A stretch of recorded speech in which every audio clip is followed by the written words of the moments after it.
I don't want to spend it. So she wrote the balance down. You know how they write the balance down, and she turned it and passed it to me, and I looked at it, and I said, no, ma'am, my name is Lisa Shante Nicholas. This is my social security number. I don't even want that money because y'all gonna want it back, and I don't want to get in trouble, so can you just give me my account? You know, because I didn't know anyone in my family that had $5,000 in their account, $10,000 in the account. So when you write down that I have $62,500 in my account, that's not mine. And so they all teared up, like everybody started crying. They're like, no, it's yours. I looked down at my son, Jelani, who was 5 years old now, and I said, Jelani, I think life is gonna change for you and mommy. Oh. My son said, Mommy, can we finally go to McDonald's now? So, because I've been making them homemade Big Macs for a while. I was like, Mama can make you a better Big Mac than, you know, Ronald McDonald. So, because I was willing to inconvenience my entire life. My entire life. I was willing to disrupt my entire life to buy my future, to buy my possibility, to give my dream a chance. See, we're not supposed to tuck our dreams in on the pillow when we get up in the morning. We're not supposed to leave them at home and go and fulfill somebody else's dream. We're not supposed to do that. That's not what we're wired to do. That's not who we are. Your human spirit doesn't care about the economy. The human spirit doesn't care that my son's father went to prison. The human spirit doesn't care what's happened to your family. The human spirit doesn't care about the past. You may have been molested, or your family may have been broke, or you may have been betrayed, or you may have a divorce. Your human spirit doesn't care about any of that. Your human spirit simply says, what's our command for tomorrow? What do you want to create? It's not keeping score. Your brain is keeping score, because your brain is designed to keep you safe. Your soul, your intuition, your human spirit is designed to make you soar. And when you get to the edge of that stage, I want to get up right now.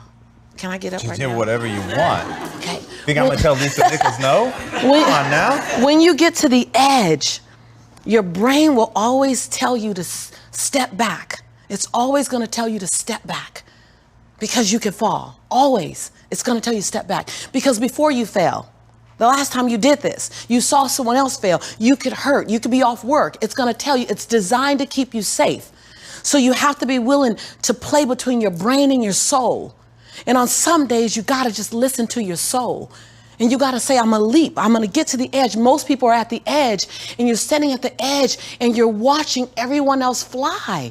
That's Pimp My Ride, Watch My Crib, all this stuff. You know, watching people's lives on Facebook. You're at the edge, watching someone else live, wondering what it's going to be like when you jump without ever jumping.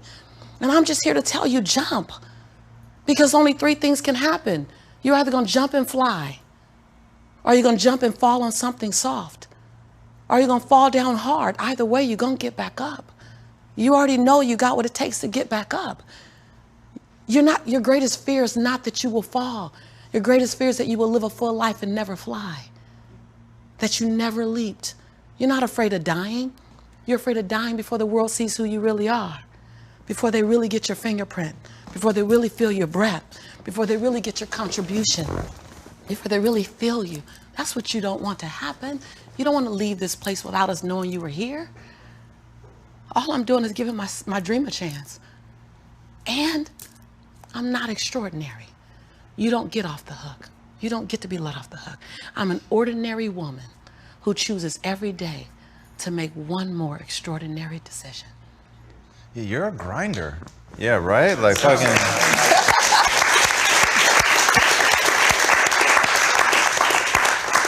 And look, there's a lot of people out there that can talk. You obviously have a profound gift for storytelling, but there's a lot of storytellers. What made you so interesting to me is that you've done the hard work to get there. You don't make a secret of it. You'll walk people through it. Your books are how-to manuals. It's about doing the work. It's really, oh God, you have a great quote. There's no shortcut to the top. There's no elevator. There ain't nothing but stairs. Nothing but stairs. You got to get your glutes in action. I was on the wall this morning doing my squats. I don't know about y'all, but I was doing my squats this morning. I was doing my lunges this morning. Every day I'm prepared for what's ahead of me. There's no elevator. There's no elevator. You can't Google download this. Somebody trying to Google download it. You know, you can't follow me on Facebook and get to where I am. You're just gonna see where I am. You just watch me through my window. There's no glory in that. If you watch me to inspire you to get up and do one more squat, just a little bit longer. If you watch me to inspire you to forgive the perceivingly unforgivable and love the perceivingly unlovable so that the universe can love you back like that. If you watch me so that it makes you want to be a better man, want to be a better woman. See, when I rub myself up against somebody great, it's so that I can want to be a better woman in their presence. Only hang around people who make you stand on your tippy toes. That's what I do all the time. And then I hang around people who I make stand on their tippy toes. That's what I do. That's when people step onto my campus. I train. I'm a trainer. I'm a transformational coach. I teach people how to turn the unbelievable into your reality. That's what I do. We're going to grind. First thing I'm going to do is say, look, get your deodorant out, put your tennis shoes on. We're going to squat. We're going to lunge. We're going to run. But on the other side of this, you will see a life that's barely recognizable. Why? Because I'm living that life. Look at who I am. I'm a C student from Dorsey High School. I ran track. I got a D minus in speech and a fail in English. When my English professor from high school was in Barnes and Nobles and he turned over Chicken Soup for the African American Soul, my first book, and he saw my face on the back, he said he stood in Barnes and Nobles and started crying. Whoa. He said he knew I was a good person, but he didn't know if I'd make it because I wasn't talented in any particular area other than track. I wasn't talented academic wise. It didn't fire off fast for me. I learned later that it was because I was dyslexic and I had all these other learning styles. It makes me more unique, you know, but in school it didn't show up that way. And so I'm clear that I didn't get a hookup. And I'm clear because of that, this is available to everybody. So I'm passionate about inviting people onto my campus. Come on, get in my live room, get in my online trainings, deep dive in the book. The book is like a 3-day training by itself. My latest book, Abundance Now, I put everything in that. That's what my legacy will be. It will free more people than any other body of work that I've ever done, other than the Abundant Life live program that I do, because I'm all about touching people and letting them see, touch me, let me touch you, so you can see there's zero distance between us. And I believe the universe says, God says, when there's zero distance between you and it is yours. So I used to go around my girlfriend, very, very wealthy. Her husband created, she created something. It was sold to Kimberly Clark. They did one sale for $100 million and life changed overnight for them. Wow. So I would often go to their house in La Jolla, California, and I just rub all their stuff. No, really, I've been rubbing my friend's stuff for like years. I rub all their stuff. And because I believe that zero distance between you and it means it's available to you. So surround yourself in the things that stretch you. And I'm not even into the material things, though I want to live a great life. Like I'm not into cars, but if I got to be on the road, I want to be on the road in something absolutely amazing. You know, I'm not into materialistic things, but I wanted to have that kind of indicator that my life is right. I'm doing the right things, as well as in less than 30 days, I take 8 of my family members to Oahu for a vacation, and all I got to do is pack right. Just pack right. I'll take care of everything else. My grandmother, who's 87, my mother, my father, my son, my nephew, just a ton of people. That, to me, money just buys better memories. Money just buys better memories. It's not about the money. But listen, if I got to have a problem, I want to arrive at my problem in a better car. Right. I want to end my day and go to a house that reflects the type of day I have. So I would surround myself. I'd get hungry for it. I'd hunt for it, but through service. And I would be remiss if I didn't say this. I was willing to love some people from a distance. I was willing to love some people from a distance. Because they were holding you back. I wouldn't even say they. We use the phrase they were holding me back as if they got a slingshot around my neck. But I look up half the time and I'm holding on to them, trying to use them as my excuse. I'm just saying. Right. I don't know if it steps on y'all toes. If it does, sit Indian style. I'm not stopping.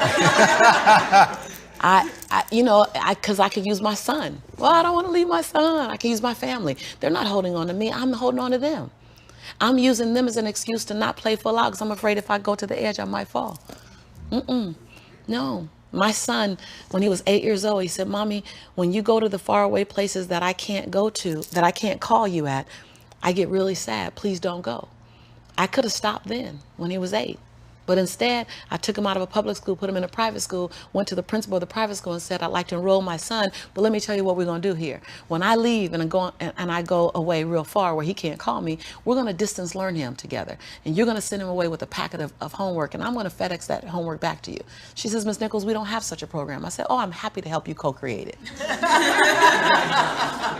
And so when I went to Kenya, my son went to Kenya with me for a month, and we did all of his homework. His homework was like everybody's project, and we FedExed it back home. When we went to Swahili, he went to Swahili with me. When I went to Australia, he went to Australia with me, and we FedExed his homework. I was willing to be inconvenienced for my conviction.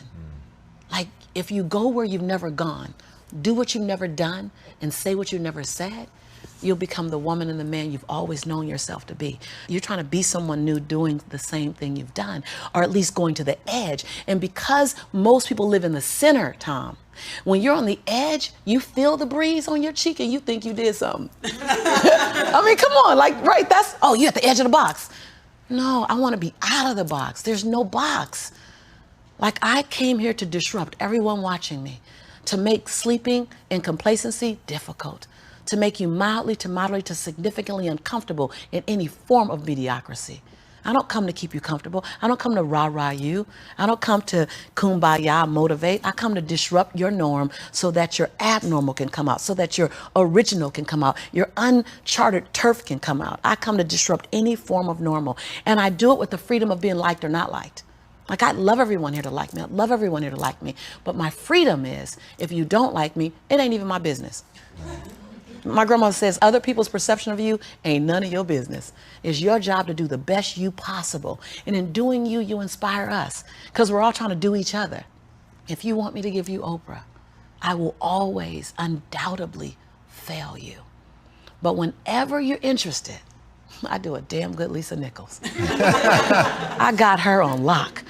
That if you can master you and your contribution to the planet, your unique fingerprint, your individual breath, your DNA, you're an unrepeatable miracle.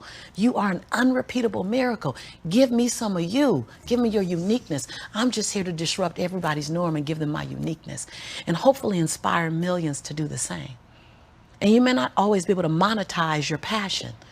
It's not always about monetizing your passion. Let your investor, AKA your job, I like to call it your investor, let your investor help you do your dream by simply stabilizing your household, letting your lights stay on, because you can't be creative when the lights are out. Believe me, I've tried. Keeping food in your refrigerator. So your passion is not always for profit. Your passion is not always something you monetize. Your investor takes care of your needs, and then you go do your passion. Yeah, it's interesting because we all have an opportunity to create who we are, to be something that's truly unique in our own, and so few people are actively trying to do that.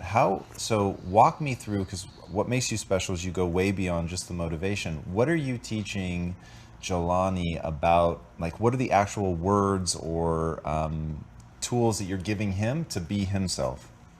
Jelani is now, he'll be 22 this year, 6'2", 210 pounds. So what I teach my son is to do him, not me. What I teach my son is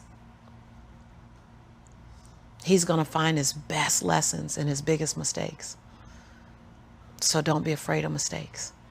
Don't you think most people don't know who they are? Like, if you really, especially young, how do you help him find, or how do you help anybody find that, define it, create it? Yeah. So you're going into transformation now. And I love transformation more than I love motivation, because it's a game changer. So I do a series of exercises constantly. It's like doing ab work. You want great abs, you can't do sit-ups one time and get it. You got to go back again and again and again and again. That's the same for self-development. You gotta live in it. It's not a one-time shot. So when someone tells me, oh, I did your workshop already, I say, oh, you think you got it all? Like, I did the same workshop 42 times, right? And still can go back and get something new. So one, I teach people, how do you get connected with you? You haven't met you yet. How do you meet you? And so there's a series of exercises that I have them do. One exercise, I'll give you one exercise, and someone's gonna go home today and do this, and it's a game changer. And it's not even pretty. So this ain't rah-rah, because first of all, as a transformational coach, Very different than a motivational speaker, inspirational speaker, and informational speaker. Those people are there to incite you, excite you. A transformational coach is designed to go to the dark